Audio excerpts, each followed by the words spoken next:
เอาแล้วศรัทธาญาติโยมทั้งหลายก็มาพบกันในช่วงที่สองเนาะช่วงที่สองนี่ก็ช่วงสุดท้ายคณะนิตันทั้งหลายก็กำลังหับฟังรายการสารธรรมยามค่ำเนาะดำเนินรายการโดยตนโตแห่งอาตมาภาพเก่ากระผมตุลุงนันชัยวัฒนาคาเสโนจัดรายการอยู่ที่บุญวัดประทาดอยน้อยส่งกระแสเสียงไปที่วัดปากตั้งเจริญวัดปากตั้งเจริญในปิ้นโหจ่ายเนอะจ่ายไปปิ้นทีนะยามเมื่อคำไม่ก็มีสักประมาณสถานีก็เห็นเนาะแต่เมื่อเจ้าที่ต้องลุงตั้งแต่ตีสามนี่มีเก่าสถานีวะนะแต่เมื่อคืนใน2 ทุ่มไปในพิเช้าสถานีบ่เช้าสถานีปลายกันเนาะแต่ประเดี๋ยวนี้ก็อันนี้กันเนาะมีอยู่แม่ขจารโมเดิร์นเรดิโอนี่ของปอหน่อยสุวรรณคุณแม่พรหมินทร์คุณแม่อนงพรหมินทร์นี่นะแล้วก็หอยตองซักนะวัดหอยตองซัก FM 98.75แล้วก็จะมีวัดไฟหินเด้อประเดี๋ยวนี้นะไฟหินก็เป็นองค์เขาหลงในเมืองก็เพิ่นก็ฟังกันอยู่มี3สถานีเนาะสถานีเดี๋ยวเพิ่นฟังทางแอปทางไลน์แถมอีกก็ฟังกันไปสถาญาติโยมทั้งหลายตุลุงก็น้อมนำเอานำธรรมคำสอนพองมรดกธรรมพองเองนะเอามรดกธรรมพองเอานิทานธรรมพองชาดกมาในธรรมมาเราสู่กันฟังไปวัดตุลุงมาสั่งมาสอนกันคืออย่างนั้นมันจังโขดจังเกตอย่างกันนะโอ้กินก็กินก็เปื้อนได้นะเนาะไปบิณฑบาตยังมาอดล็อกอยู่อย่างตุลุงทองวานเนาะ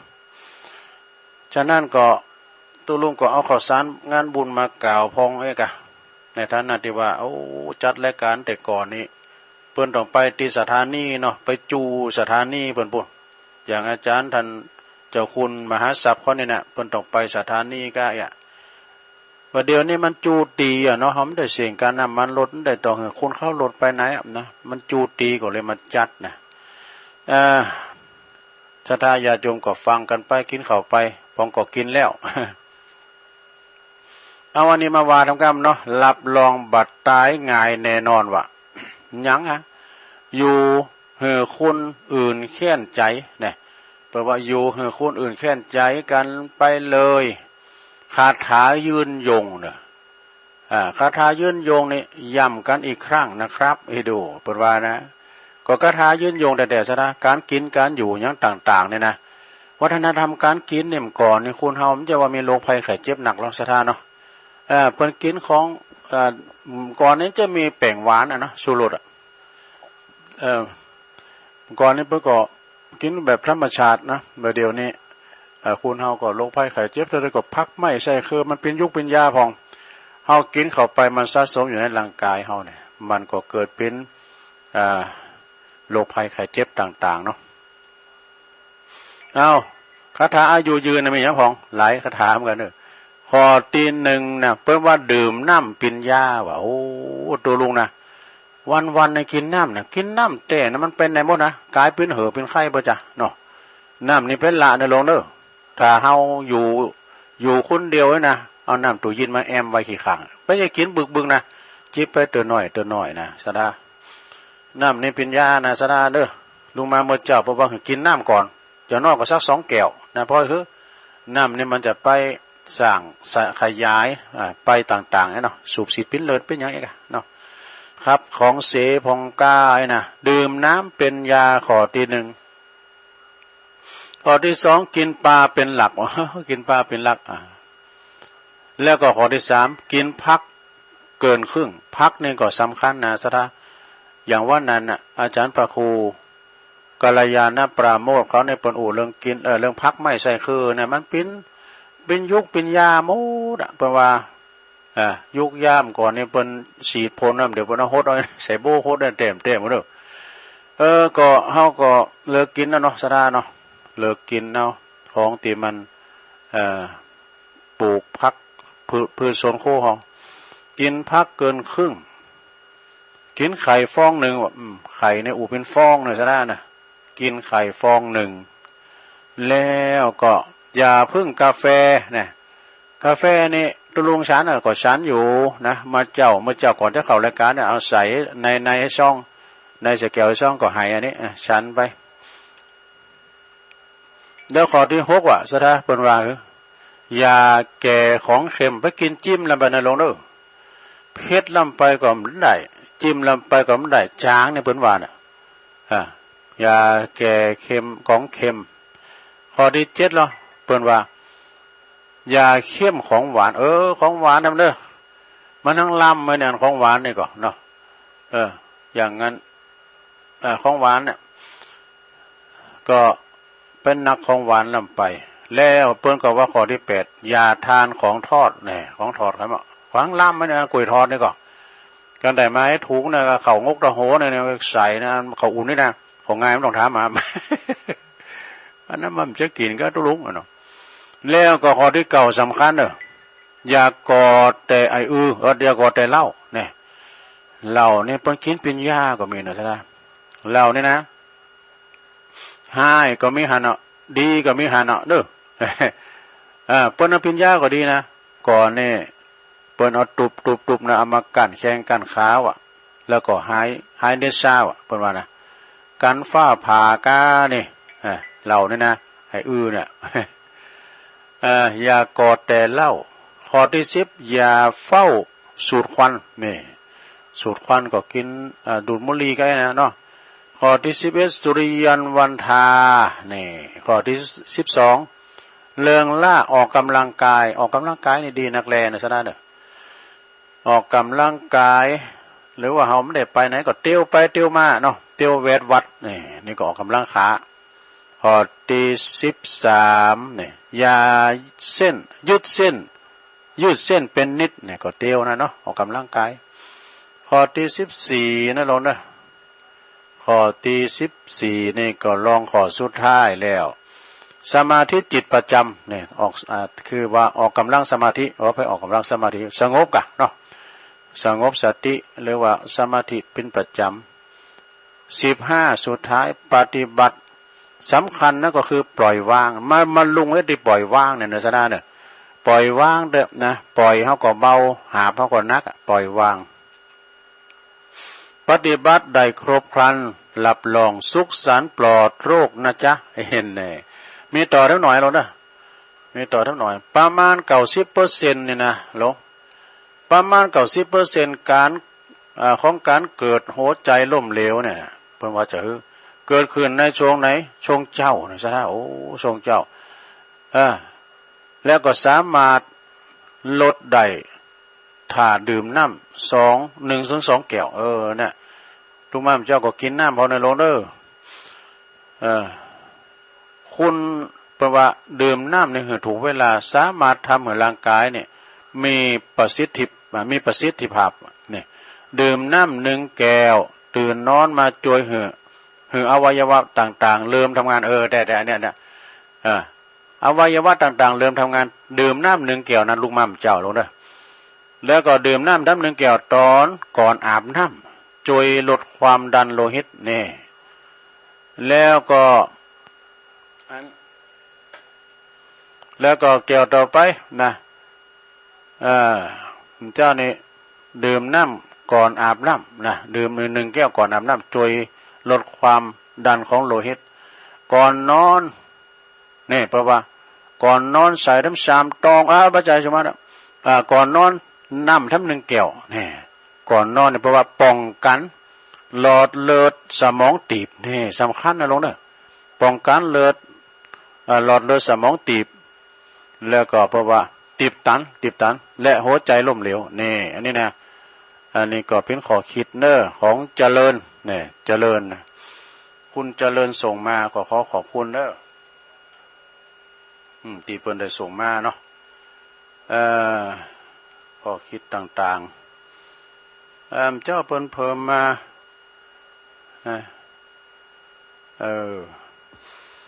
มีเพิ่มเติมมาแถมอีกกับศรัทธาญาติโยมทั้งหลายติ๊กนิทานไว้เหมือนกันนะนิทานธรรมเต้นอยู่เนาะนิทานก็ป้อยาวก่อนนะนิทานธรรมทำเริงหนึ่งศรัทธา อันนี้ประวัติตายเพราะปากอดโตปลาหมอนี่ตายเพราะปากอันนี้นกเด้อนกตายเพราะปากประวัติณเวลุวันวิหารพระพุทธเจ้าของเฮาตรัสชาดกเลยในเปอปาหลบถึงพระภิกษุนะพระภิกษุหันรูปหนึ่งที่เป็นหันที่เกิดความหลงไหลในสตรีที่แต่งงานแล้วก็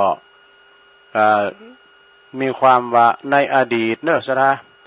พระเจ้าพรหมทัตนี่เป็นพินพระราชาครองเมืองปาราณสีส่วนว่าพระตถาคตของเฮานี่เกิดมาเป็น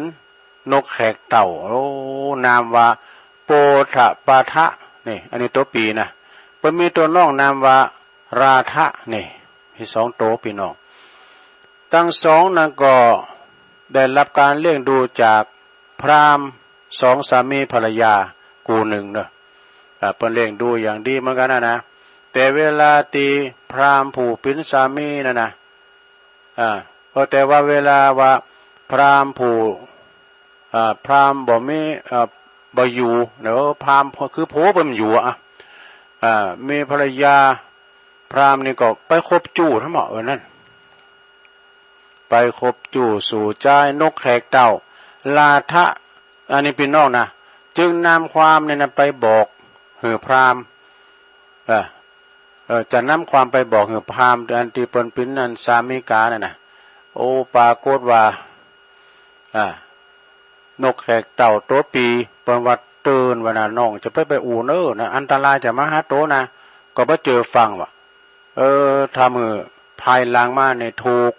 ภรรยานะจับหักคอแล้วก็โยนเข้าที่กองไฟนั่นไปตายขั้นนายพราหมณ์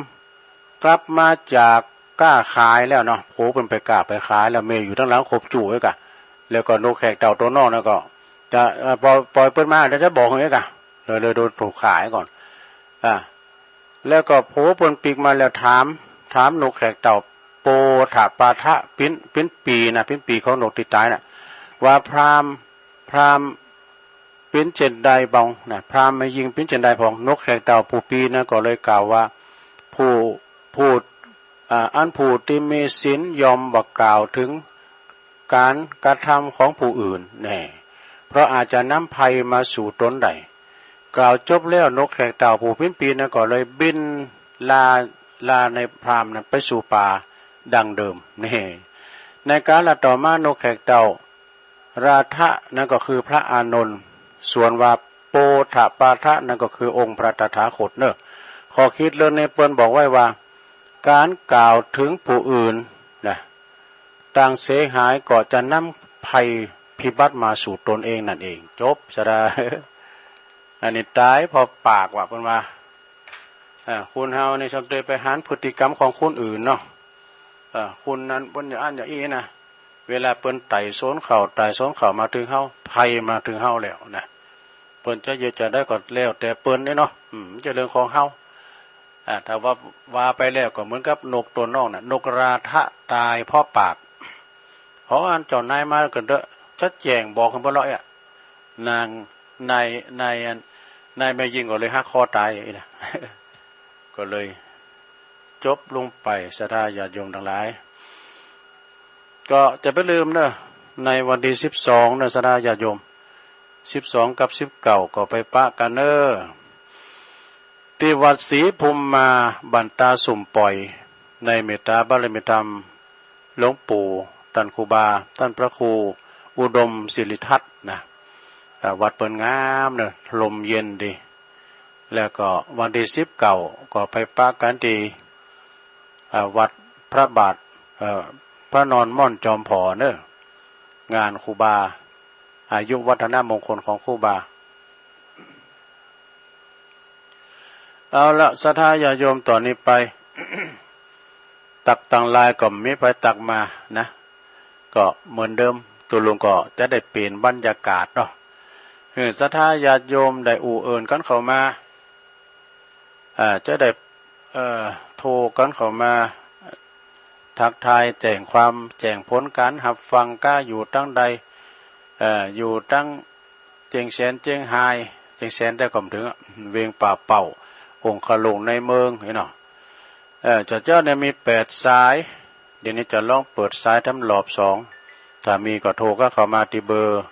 0899555606นะเจริญปอนเจริญปอนมาตั้งแต่เช้าที่รู้ยายพรชัดเจนเนาะดอกบัวแดงฟังไปติ๊กๆเนอะไปห้องยาได้พี่ยังนะเป็นอยู่ที่สบายเด้ออยู่ที่สบายเจริญปอนพี่ยังอยู่ที่มีสุขอ่ะเนอะเจริญปอนเจ้าตุลุงเจ้าแม่จันน่ะดีขึ้นแล้วเนาะเจ้าแม่จันเนี่ยแม่จันป่างิ้วอันนี้เจ้าดีขึ้นแล้วเนาะตุลุงดีแล้วกะกันดีประจัดได้ดีมาแล้วกะก็ท่านพ่อครูผมถ้าโทรก็ฟังกำอย่างเดิมเพิ่นก็มีแพโทรมาดอกตุลุงพักผ่อนดีขึ้นมาพักผ่อนเนาะเจ้าเป็นกำลังใจเลยแต่เจ้าก็ฟังอยู่นะจนได้การโทรสักคำเป็นยังสาธุเนอแม่จันเนาะ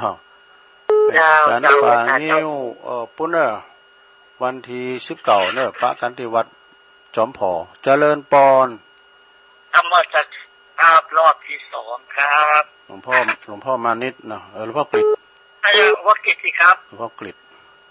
พุทธยานปางโมครับพุทธอุทยานปางโมเนาะครับไปใหญ่แล้วอาจารย์เดี๋ยวนี้เนาะเลยเท่าไหร่7 นาทีมั้งไม่คิดมันเป็นไรคิดหรือกี่นาทีไม่เป็นไรเอาเทวดามาที่ทีไปสักล้านชื่ออาจารย์ครับลุงยอเก่งสติปัญญาที่เฉียบแหลมอาจารย์นะครับผมขอบคุณครับหลวงพ่อครับพุทธอุทยานปางโมเกาะเชียงดาวเนาะเจริญปอเจ้าไปหาเจ้าทุลุงแม่ยังแม่แสงลาวังเจริญพังอยู่เด้อโอ้แม่แสงลาเนาะเจ้าแม่แสงลาวังเจริญชัดเจนเลยนะแม่เนาะโอ้โหนั่นเจ้าทุกเสาทุกทิศนะดีค่ะผู้ก่อนทำพระครู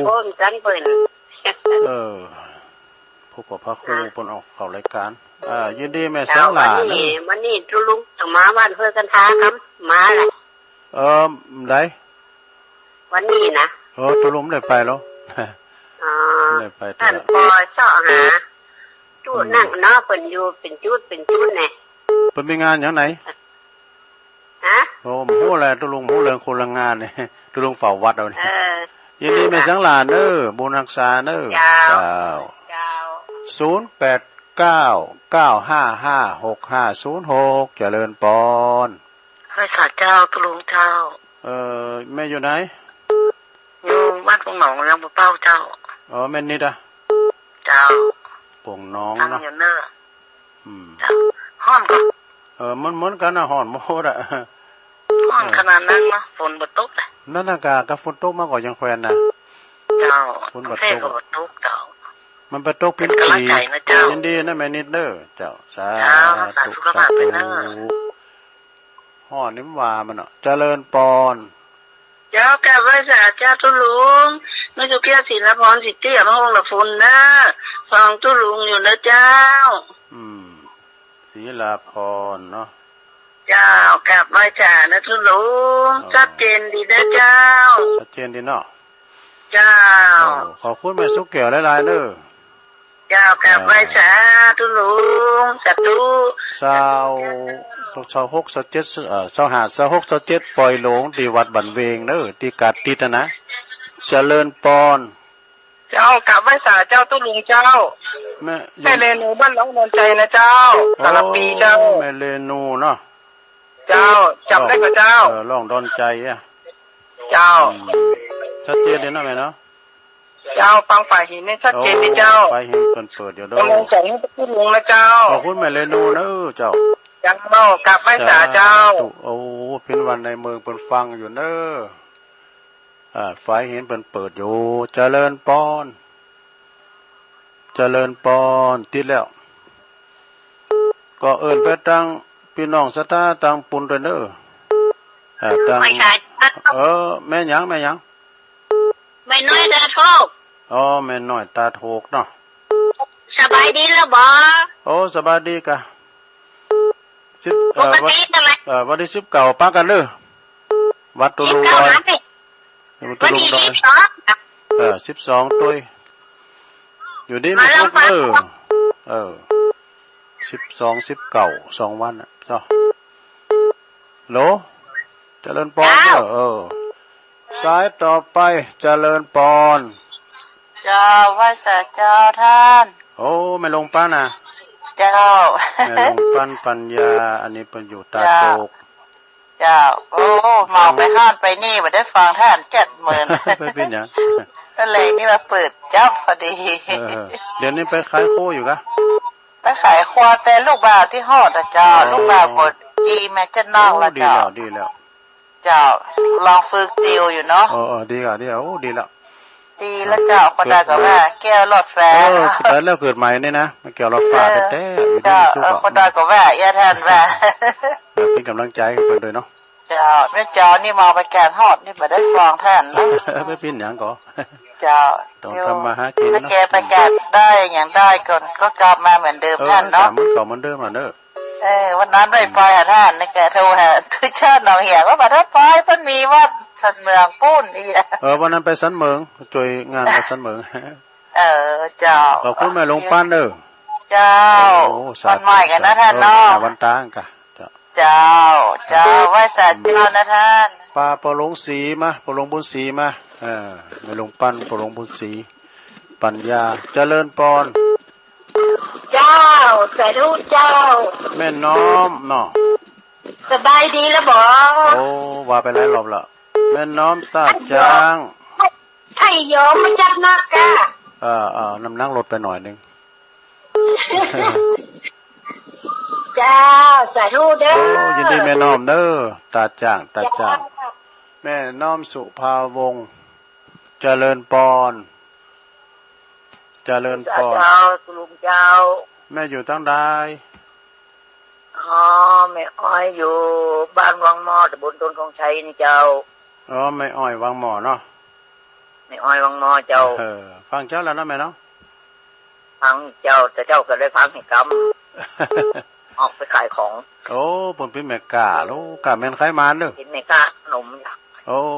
ขนมโคกอ่ะ ขนมโคกเป็นลำ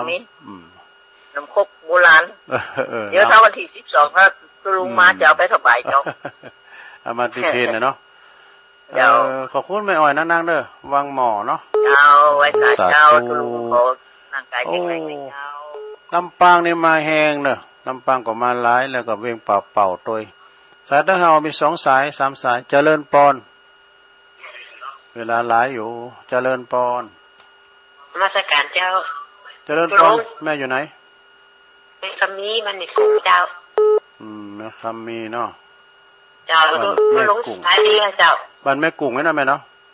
เจ้าสบายดีค่ะเจ้า ก่อนสบายไปออกให้มันเลยสบายมาแล้วจ้ะ พอถามก็กูคุณเนี่ยเราบอกตลอดอ่ะน่าจะคิดเรื่องหาละเจ้าแม่คำมีแต่ขอบคุณหลายๆด้วยแม่เด้อ เจ้าเอาสายสุดท้ายก็เดี๋ยวก็ฟังรายการต่อเนอะท่านมหาเสาแก้วจะต่อจากตุลุงเนี่ยนะเจริญปอนจากบ้านสาตุลุงเจ้าโอ้ยกับเสียงป้อยดีหอมแม่หยังแม่สีกูลแม่สีกูลลูกสบายดีแล้วก็เจ้าตันตุละเนาะให้ฟังเจ้าแล้วเนาะเจ้าตุลุงสบายดีแล้วสบายแต่กำสบายก็ไม่ได้บอกอ่ะมีอยู่21 สายตัวกันเนอะวันนี้นะขอบคุณหลายๆนะวันเสาร์หน้ามาปักกันนะแม่เด้อจ้าแถมขอบคุณลุงปังหายนะสาธุขอบคุณหลายๆสาธุก็มียายพรหล่องวัวแดงแม่จันปางเงี้ยวหลวงพ่อกฤษปางโม่แม่แสงหล่าวังเจริญแม่นิดโป่งน้องแม่สุกแก้วศรีลาพรแม่เรนูเนอะหล่องดอนใจแม่น้อยตาโทกแม่หลวงปั้นปัญญาจากตาโจกเนอะแม่น้อยแม่น้อมสุภาวงศ์ตาจ่างเนาะแล้วก็มันนี่แม่อ้อยวังหม้อ แม่คำมีแม่กุ้งแล้วก็แม่สีกูนตันตุละบ้านหนองล่องโลมตึงเก่าตึงใหม่เศร้าเอสสายพอดีเนอะสนาเนี่ยขอบคุณหลายๆเนอะที่โทรมาถามว่าตุลุงสบายดีแล้วกะก็80%เนอะแต่ว่าอุดถึงเปอร์เซ็นต์เนี่ยนะก็ขอบคุณหลายๆที่เป็นโทรมาด้วยความเป็นห่วงเนาะบุญกุศลปกปักรักษาเนอะสถาญาโยมอยู่ดีมีสุขอายุมั่นขวัญยืนมีโชคมีใจนะวันเสาร์หน้าก็มาปะกันใหม่เนอะตัวลุงก็นำรายการจากล่าสัตตาไปก่อนก็เดี๋ยวก็ฟังท่านพระครูปริยัติรัตนโชติอาจารย์มหาเสาแก้วต่อไปเนาะโชคดีมีใจเนอะจัตตารโอธรรมาวัฏฏันติอายุวันโนสุขัง